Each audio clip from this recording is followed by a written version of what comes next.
Ladies and gentlemen, boys and girls, children of all ages, welcome to Rubber Sports Show, the NASCAR New Hampshire 301 preview coming from Loudon, New Hampshire, Loudon Motor Speedway, New Hampshire Motor Speedway. New Hampshire Motor Speedway is a 1.058 mile oval track. It opened in 1990. The first NASCAR sanctioned race there was the Busch Grand National race in 1990, won by Tommy Ellis. The Xfinity Series is currently known as, has the most wins by anyone there is Kyle Busch. He's won 4 out of the last 6 Xfinity races.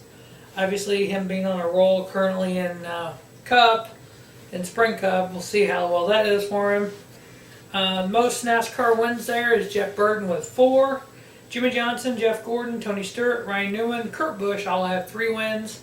Also, Hendrick Motorsports number 5 has 3 wins at this track with Casey Kane, Kyle Busch, I believe 2 with Casey Kane and 1 with Kyle Busch. There's been 2 tragedies in New Hampshire back in 2000. I believe it was May or June of 2000. Adam Petty lost his life in a Busch Grand National practice. And then in July of 2000, Kenny Irwin Jr. lost his life in a NASCAR Winston Cup practice. The last 4 races in New Hampshire seem like they've been dominated, is not the right word, but one guy that's run quite well in the last 2 races there is Kyle Larson. He has a 2nd and a 3rd place finish. Kyle Busch, in the last 4 races there, he's averaged a 3.5 with 4 top 10s. Brad Keselowski's got 1 win and averaging a 5.7. Matt Kenseth's got 1 win and averaging 8.75. Jamie McMurray's got 2 top 10s in 4 races, and Dale Earnhardt Jr. has 3 top 10s in the last 4 races. In their career, Kyle Busch in 20 races has averaged a 14th place finish in New Hampshire. Brad Keselowski's averaged the 11th place finish in 11 races. Matt Kenseth averaged a 13th place finish in 30 races, while Jamie McMurray's averaged a 20th in 24 races. Here in 2015, it seems like the Joe Gibbs Toyotas of Matt Kenseth, Denny Hamlin, Kyle Busch, and Carl Edwards have ran extremely well in a 1.5 miles and less tracks. Kentucky last week was a 1.5 miles. First time ever, Joe Gibbs had 4 cars in the top 5. Penske had 2 cars in the top 6. It seems like this year, the 1.5 miles and less, the Toyotas are stout, Chevys are good. Anything 2 miles and above, Chevrolet's dominating Toyota. Really, I don't know if it's their downforce package or exactly what it is. I know at Kentucky there was different downforce rules, which kind of led to kind of favored the Toyota and the Fords, but Chevy struggled. Chevy still had 4 cars in the top 10, 7th through 10th. Here at New Hampshire, these 1 mile tracks like New Hampshire, Dover, and Phoenix, seems like the Toyota runs quite well all the time. I know Kyle Larson's had 2 top 5s in 2 starts, driving the Target Chevrolet for Chip Ganassi, and Jamie McMurray also drives another Chip Ganassi Chevrolet. I think right now the Toyotas, for whatever reason, they've been able to adapt to the mile tracks quite well. Career here, Jeff Gordon's is racing all 40 NASCAR races at New Hampshire. This will be the 41st NASCAR race in New Hampshire, and Jeff Gordon's 41st New Hampshire race. 3 wins, 22 top 10s. Jimmy Johnson's also got 3 wins. So in the past, Chevrolet's been dominant here. I look at another strong run for those Joe Gibbs Toyotas. Maybe Kyle Larson can sneak in there and get his first victory and make the chase. If not, I see Kyle Busch, Matt Kenseth, Denny Hamlin. Denny Hamlin's career here has averaged a 10th place finish in 18 races with 2 wins. So he knows how to get around this mile track. The last 14 races in Spring Cup on the mile tracks, like I said, Dover, New Hampshire, and Phoenix.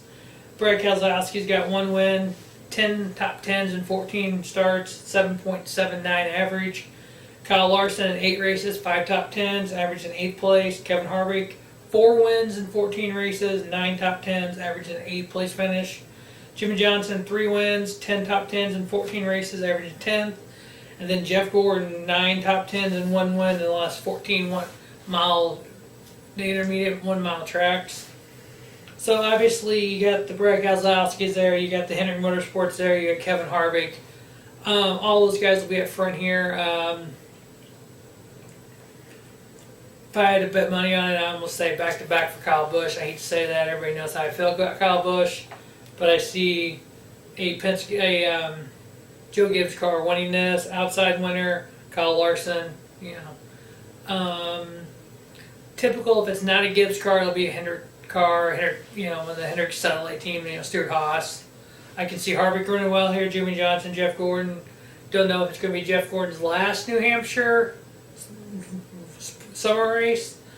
The one thing that makes this track very unique is it is now the second race in the chase. So the drivers like a Kyle Busch or Kyle Larson or Brad Keselowski, if they make, obviously Brad Keselowski's set in the chase already. Matt Kenseth's already made the chase, but the Kyle Larsons, Kyle Busch needs a good run here because he's not technically in the chase. Even with 2 wins, he's still 35th in points. The Jamie McMurray's of the world, who's right there on the cusp of possibly making the chase, a win here, and then maybe a win in the fall race, the second race of the chase would pole vault him into the next segment of the chase with the knockout. One driver who is not in this race, will be announcing this race on NBC, is Jeff Burton, who's got 4 wins and 9 top 10s and averaged a 13th place finish in his career at New Hampshire. He needs to come out of the announce booth and jump in a car. So far for the chase this year, we all know Kevin Harvick's got 2 wins, Jimmy Johnson 4, Logano 1, Dale Jr. 2, Martin Truex 1, Brad Keselowski 1, Kurt Busch 2, with missing 3 races, which is a load of bull crap, because when you're suspended for domestic abuse and yet you're still going to make the chase, really? Matt Kenseth 1 win, Denny Hamlin, Carl Edwards, and like I said, Kyle Busch has 2 wins. I look at Kyle Busch getting a dominant car here at New Hampshire. He always runs well here, especially in the Xfinity Series, 4 out of 6 wins. I don't know if he's entered in the Xfinity Series this week, but I look for a win definitely there from him. Guys who want to custom making the chase, we have 5 wild card. If you count Kyle Busch making the chase, which there's really no reason why he won't. He's currently 35th in points. Justin Allgaier is 29th with 306 points. Cole Witt is 30th with 287 points. And David Gilliland is 31st in points with 282. Kyle has 200. So far this year, Allgaier's averaged a 27th place finish, and Witt and Gilliland, respectively, have averaged 28th and 29th place finishes. In 7 races, Kyle has averaged a 14th place finish. So he gained 40 points this week on the 30th place. So there's no reason I don't think Kyle won't make the chase, as despicable as that is, that somebody can miss 11 races and still make a chase and still have a shot at winning a championship. Like I've said before in the Kyle Busch topic video, if either Busch brother wins the NASCAR 2015 Sprint Cup title, I will never watch NASCAR again, period. Which will actually be good, because at Homestead this year will be Jeff Gordon's last race as a full-time Sprint Cup driver.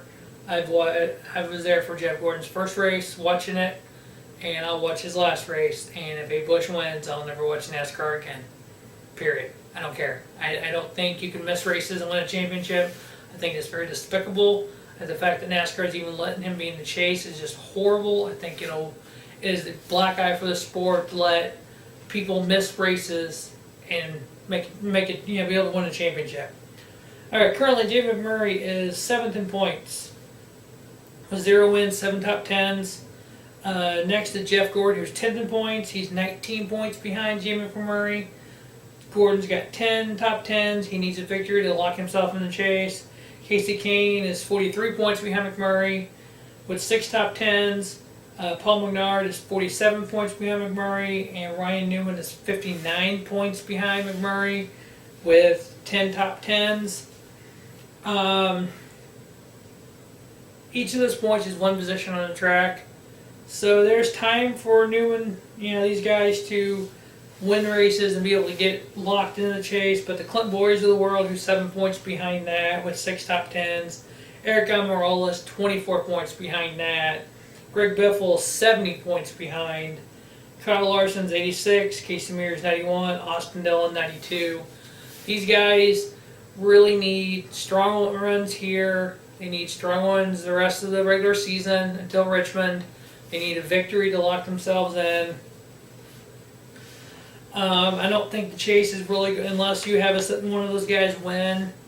Kyle Busch will probably make the chase. McMurray, Jeff Gordon, Casey Kane, Paul Menard, and Ryan Newman, Clint Boyer will be the last guy in unless somebody else steps up and wins a race. That's who I think will be making a chase at this point. What I think one of these, I don't say starting part teams like a Cole Witt or Casey Mears or Justin Allgaier, one of these guys, what they could do is not enter in all the races and just selectively go into races. Maybe enter in the mile and a half intermediate tracks. Don't do the 2 mile or more, which is Atlanta and Michigan and Daytona and Talladega, and save your equipment. And enter in. Let's see, there's 26 races in the first half of the season. Enter in. I don't know. So let's see. Kyle Busch missed 11 races, so 26. He'll be in 15 races at the chase. So enter in 15, 16, 17 races. Save your equipment, save the money, win a race, and make the chase. Hey, if Kyle Busch can do it, why can't anybody else do it? Just saying, I think NASCAR is going to open that can of worms next year that Pandora's box. They don't want to enter. They don't want to do that because it's really despicable when 31 teams have run every race this year, and you have 2 people in your postseason chase, whatever you want to call it, that didn't run all the races. So you're telling, the 31 people that's going to run the races, we know 14 will make the chase. So you're telling those 17 drivers, you're good enough to be at every race, you're good enough to be to make the field, but I'm sorry, these guys missed races and they're better than you, so they can be in the chase and you can't because they won a race. Well, where do you draw the line? You got to draw that line. To me, you got to make every race, plain and simple. You go back in the day when Dale Earnhardt won the 7 championships, when Darrell Waltrip was winning 3 titles, Richard Petty was winning his 7, Alan Kulwicki was winning, Rusty Wells, Bill Elliott, Jeff Gordon, Jimmy Johnson was winning his 5 in a row. They were making every race. They weren't missing races. So that will wrap up the 2015 NASCAR New Hampshire 301 preview. Thanks for watching Robert Sports Show, and make sure you check out all 5 Robert Sports Show channels, and check out the Kyle Busch topic video and the Kurt Busch topic video here on Robert Sports Show 2, all your NASCAR needs. Thanks for watching and have a spiffy night. Robert Sports Show, the YouTube leader in sports channels.